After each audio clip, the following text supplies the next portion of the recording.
नमस्कार दोस्तों, कैसे हैं आप सभी। आशा करते हैं आप सभी स्वस्थ होंगे, मस्त होंगे और आपकी स्टडी भी अच्छी चल रही होगी। दोस्तों, हम उत्तराखंड जिला सीरीज कर रहे थे। उत्तराखंड जिला सीरीज में हम नैनीताल जिले को पढ़ रहे थे। नैनीताल जिला ये हमारा 7वां जिला है। इस सीरीज का हम 6 जिले पहले ही कर चुके हैं। अगर आपने पिछले सभी जिले नहीं देखे हैं तो प्लीज़ आप प्ले लिस्ट में जाकर उन्हें देख सकते हैं। और जिन लोगों के पास में जिला नोट्स नहीं है तो वह हमारी इस सीरीज के माध्यम से अपने नोट्स भी रेडी कर सकते हैं। ठीक है, तो चलिए शुरू कर लेते हैं आज की अपनी इस क्लास को, जिसका पहला जो पॉइंट है तो वह दोस्तों लाल कुआं से संबंधित है। ठीक है दोस्तों, हम नैनीताल के प्रमुख स्थानों को पढ़ रहे थे। तो नैनीताल में पहला स्थान है दोस्तों लाल कुआं। ठीक है, तो लाल कुआं में उत्तराखंड दुग्ध प्रशिक्षण संस्थान स्थित है।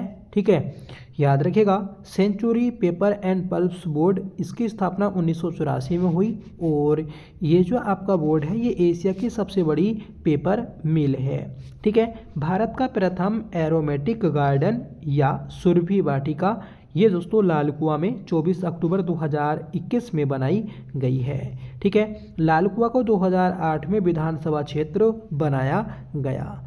याद रखें कि लाल कुआं यह आपका एक विधानसभा क्षेत्र है जो कि 2008 में घोषित हुआ था। ठीक है, और दोस्तों लाल कुआं जो नगर पालिका है, तो नगर पालिका लाल कुआं को 2024 की स्वच्छ सर्वेक्षण रिपोर्ट में हमारे राज्य में सबसे स्वच्छ नगर पालिका का दर्जा मिला है।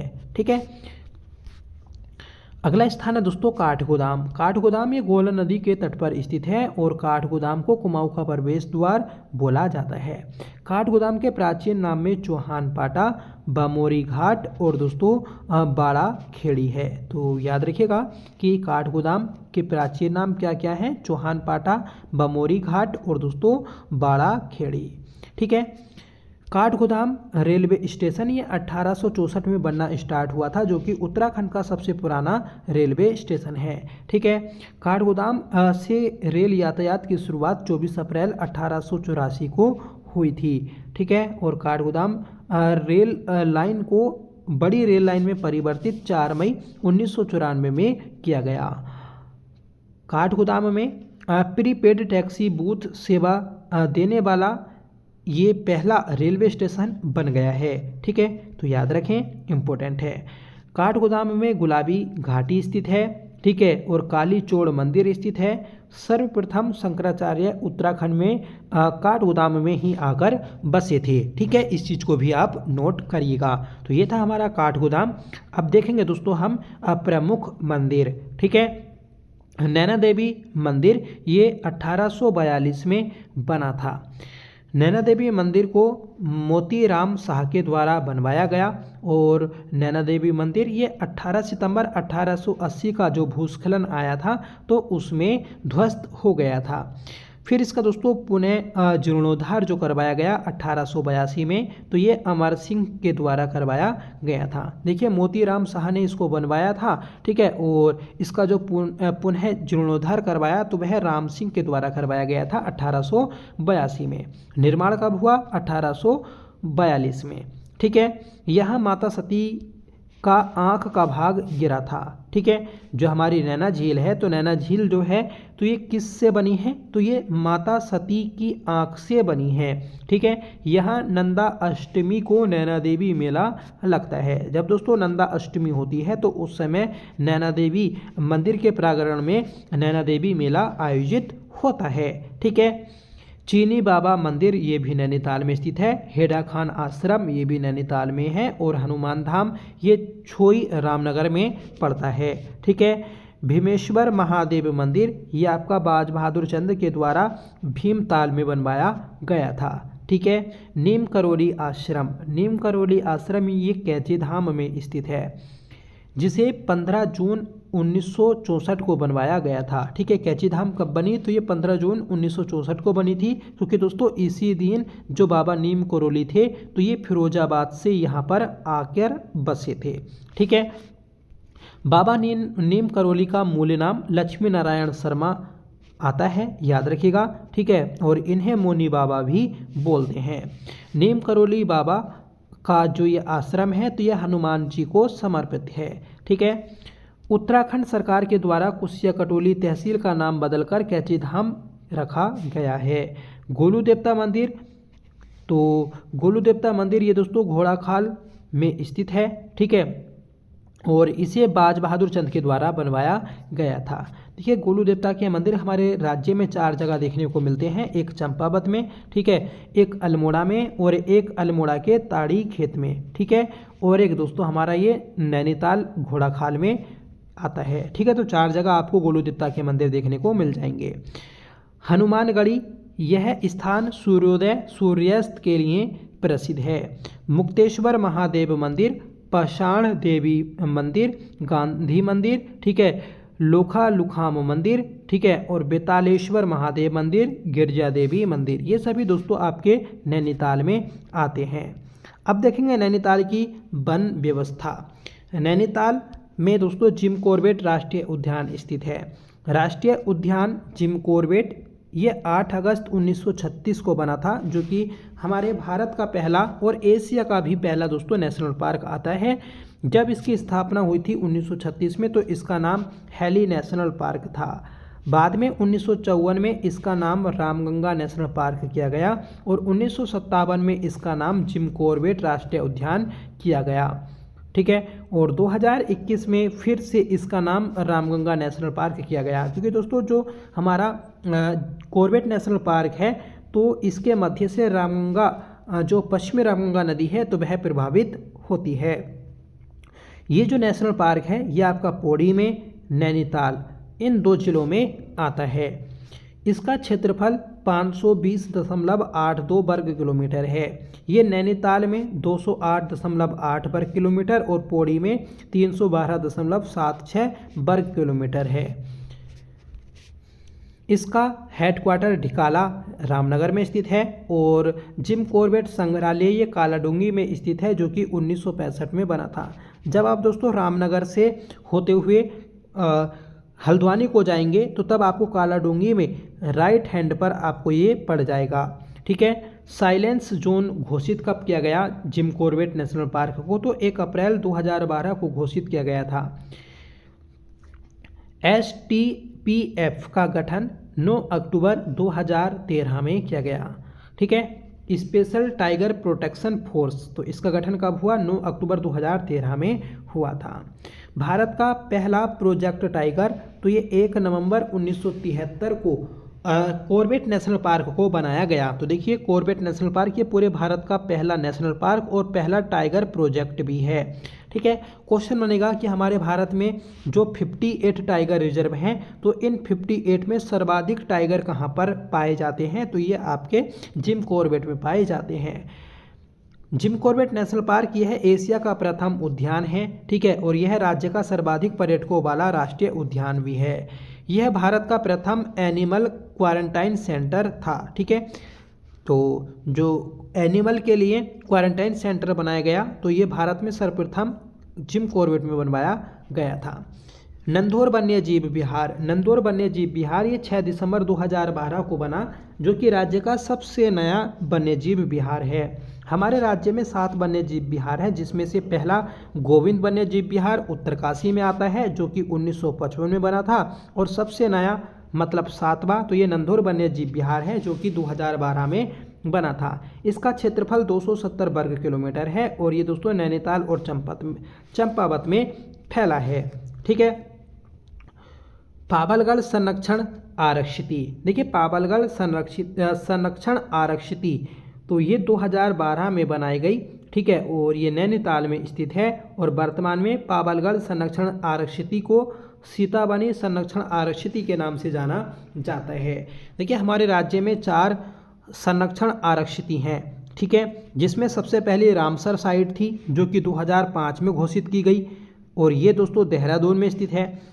फिर दोस्तों जो दूसरी आरक्षिति है, तो ये भी 2005 में बनाई गई, और ये दोस्तों झिलमिल आरक्षिति है, और ये आपकी हरिद्वार में आती है। फिर उसके बाद 2012 में पाबलगढ़ की स्थापना की गई, ठीक है, ये नैनीताल में स्थित है। फिर दोस्तों 2015 में नैना देवी संरक्षण आरक्षिति की स्थापना की गई थी। तो ये 4 आरक्षिति आती हैं, याद रखें। नैना देवी संरक्षण आरक्षी थी, तो अभी आपको बताया इसकी स्थापना 2015 में की गई और ये सबसे नई आरक्षी है। ठीक है। गोविंद बल्लभ पंत उच्च स्थलीय प्राणी उद्यान, तो ये दोस्तों नैनीताल में ही स्थित है, जो कि 1995 में बनाया गया। अगला है दोस्तों उच्च न्यायालय भवन। ठीक है, तो उत्तराखंड उच्च न्यायालय भवन के बारे में पढ़ेंगे। इसकी नींव 27 अप्रैल 1897 में रखी गई थी। ठीक है। उच्च न्यायालय भवन के संस्थापक सर एंटोनी मैकडोनाल्ड थे। ठीक है, और ये दोस्तों नैनीताल में स्थित है, जिसका कार्य 1900 में कंप्लीट हुआ था। देखिए 97 में बनना स्टार्ट हुआ और 3 साल बाद 1900 में यह बनकर तैयार हो गया था। इसका डिजाइन स्टीवेंस और ओरेटर के द्वारा तैयार किया गया था और ये उच्च न्यायालय भवन गोथिक शैली में बना है। ये दोस्तों बर्गिंघम पैलेस की तर्ज पर बनाया गया था। इसे गवर्नर हाउस के नाम से भी जाना जाता है। तो ये सभी इंपॉर्टेंट पॉइंट्स हैं आपके उच्च भवन को लेकर। उत्तराखंड का 20वां उच्च न्यायालय 9 नवंबर 2000 को बनाया गया। ठीक है, और प्रथम इसके मुख्य न्यायाधीश अशोक अवेंदर देसाई थे, जिसे हम ए देसाई के नाम से जानते हैं। आप कमेंट करके बताइएगा कि वर्तमान में नए मुख्य न्यायाधीश कौन बनाए गए हैं। प्रथम रजिस्ट्रार जनरल ये GCM रावत हैं। वर्तमान मुख्य न्यायाधीश की हम बात करेंगे, ठीक है, तो जी नरेंद्र जी हैं। ठीक है, ये दोस्तों आपके 9 जनवरी तक रहे।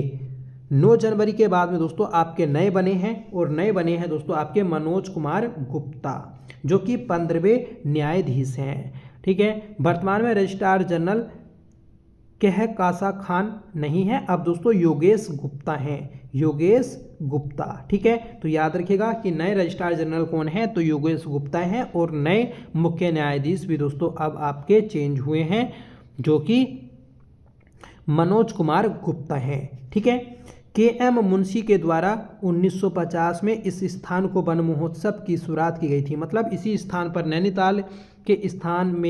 नैनीताल में ही दोस्तों आपके सर्वप्रथम वन महोत्सव मनाया गया था 1950 में। इस भवन को 1960-62 के बीच उत्तर प्रदेश की ग्रीष्मकालीन राजधानी भी घोषित किया गया।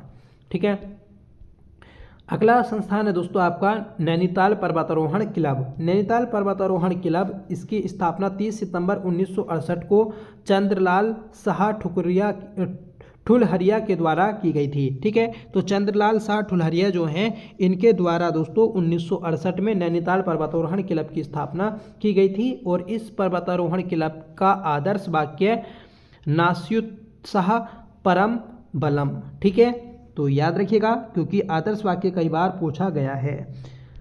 अब देखेंगे दोस्तों हम प्रमुख झीलें एवं ताल। ठीक है, तो नैनीताल के प्रमुख झीलें और ताल में देखने वाले हैं हम। और नैनीताल को कुमाऊं का सर्वाधिक झीलों एवं तालों वाला जिला बोला जाता है, और दोस्तों सर्वाधिक है भी। ठीक है, पहली झील है दोस्तों आपकी नैनी झील। नैनी झील ये 18 नवंबर 1841 को खोजी गई। इसके खोजकर्ता पीटर बैरन हैं। ठीक है, और नैनी झील जो है ये 2 भागों में बटी है, एक आपका मल्ली ताल, एक दूसरा तल्ली ताल। ठीक है, ऊपरी भाग और निचला भाग। नैनी झील के ऊपरी भाग के मैदान को फ्लैट्स के नाम से जाना जाता है। देखिए जो नैनी झील है तो उसका ऊपरी भाग जो आता है तो वह फ्लैट्स के नाम से जाना जाता है, जहाँ पर दोस्तों मैदान है। ठीक है, नैनी झील का आकार नाशपाती के समान है और स्कंद पुराण के मानस खंड में इसे त्रि-ऋषि सरोवर बोला गया है। यह झील दोस्तों 7 पहाड़ियों से घिरी है, जिन्हें सप्तभृंग कहा जाता है। ठीक है, और इन 7 पहाड़ियों में सबसे ऊंची जो है तो वह दोस्तों चाइना पीक है, जो कि 26-11 मीटर ऊंची है। अब देखेंगे दोस्तों नेक्स्ट झील, ये है हमारी भीमताल। भीमताल, इसका निर्माण 1880 में किया गया हेनरी अरसुस्ट के द्वारा। ठीक है, हेनरी अरसुस्ट के द्वारा दोस्तों भीमताल का डिजाइन तैयार किया गया था। ठीक है, देखिए डिजाइन क्या होगा, जो भीमताल है तो ये तो आपका ताल बना है। ठीक है, और भीमताल पर आपका एक बांध बनाया गया है जो कि 1880 में बना था, और इसका डिजाइन दोस्तों हेनरी अरशुष्ट के द्वारा तैयार किया गया था, जिसे दोस्तों विक्टोरिया बांध के नाम से जाना जाता है। अब बात करेंगे भीमताल की, तो भीमताल का आकार जो है त्रिभुजा आकार है, ठीक है, और पौराणिक नाम इसका भीम हर्द है। भीमताल का सर्वप्रथम जो सर्वेक्षण किया था 1871 में, तो ये एम्सबरी के द्वारा किया गया था। भीमताल से पुष्पभद्रा नदी निकलती है, इसको भी आप नोट कर लीजिएगा। यह कुमाऊं का सबसे बड़ा ताल आता है और इसका आकार कैसा है, त्रिभुजा आकार। देखिए कुमाऊं की त्रिभुजाकार झील, तो ये हो गई आपकी भीमताल, ठीक है। फिर क्वेश्चन बनेगा कि गढ़वाल की कौन सी है, तो गढ़वाल की है दोस्तों आपकी सतोपंथ ताल, ठीक है, जहाँ से आपकी अलकनंदा निकलती है। भीमताल, यहाँ 25वें चंद शासक त्रिलोक चंद के द्वारा भीमताल किले का निर्माण करवाया गया था। तो भीमताल किला कहाँ पर है, तो नैनीताल में स्थित है। किसने बनवाया, तो ये त्रिलोक चंद के द्वारा बनवाया गया था। यह 50वें चंद शासक बाज बहादुर चंद द्वारा भीमेश्वर महादेव मंदिर का निर्माण करवाया गया था। तो ये भी चीज़ आपको बता दी, ठीक है, तो याद रखिएगा आप।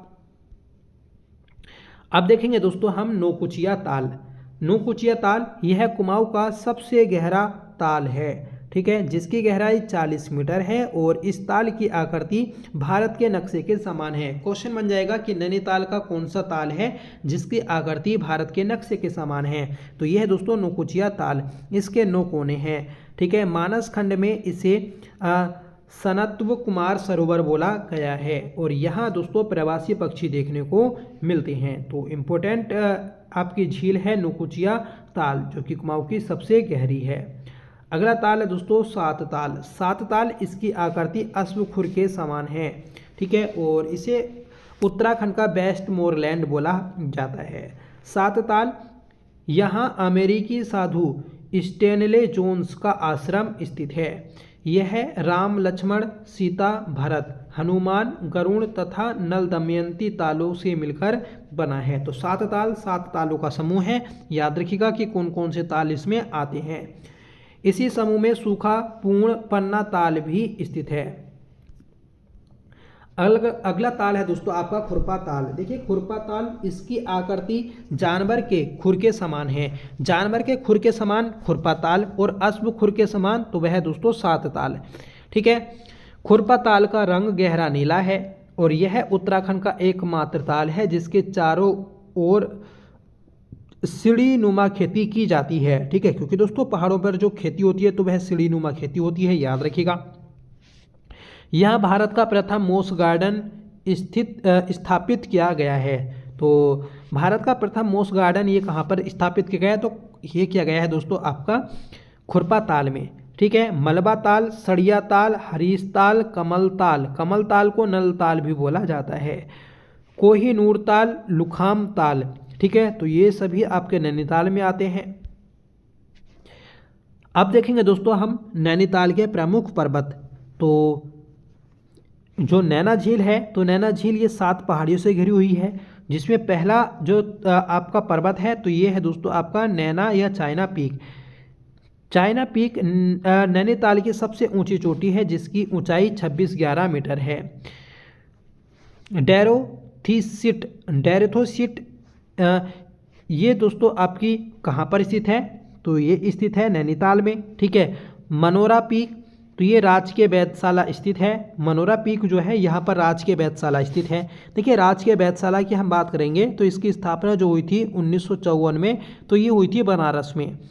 इसे फिर बाद में दोस्तों उत्तराखंड में लाया गया शेर का डांडा पर्वत चोटी पर 1955 में।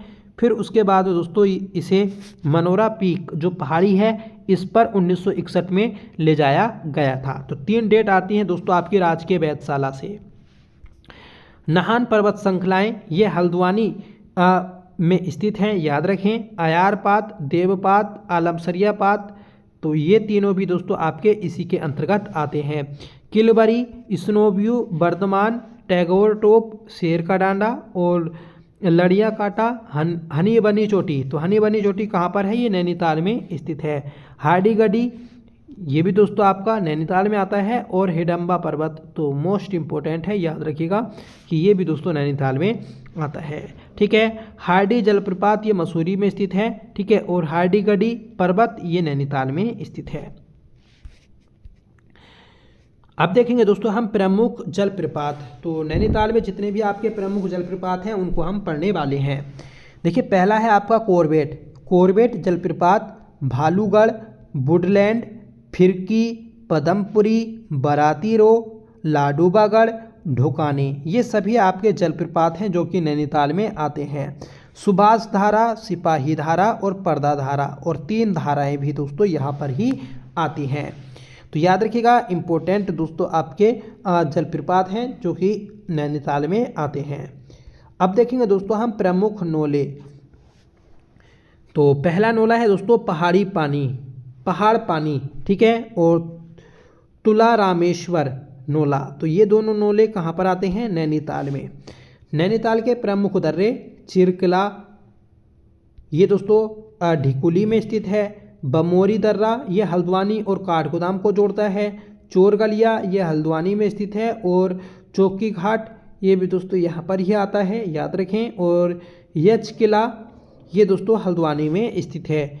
तो ये आपके 5 किले दर्रे हैं जो कि कहाँ पर आते हैं? नैनीताल में। ठीक है, प्रमुख बाजार। तो दोस्तों आज की क्लास में बस हम इतना ही रखते हैं। जो प्रमुख बाजार हैं ये हम नेक्स्ट क्लास में पढ़ेंगे। और दोस्तों 1-2 क्लास हो रहेंगी, फिर हमारा नैनीताल ज़िला कंप्लीट हो जाएगा। अगर आपने पिछले सभी ज़िले नहीं पढ़े हैं तो प्लीज़ आप उन्हें ज़रूर पढ़ लीजिएगा। प्लेलिस्ट आपको अलग से मिल जाएगी।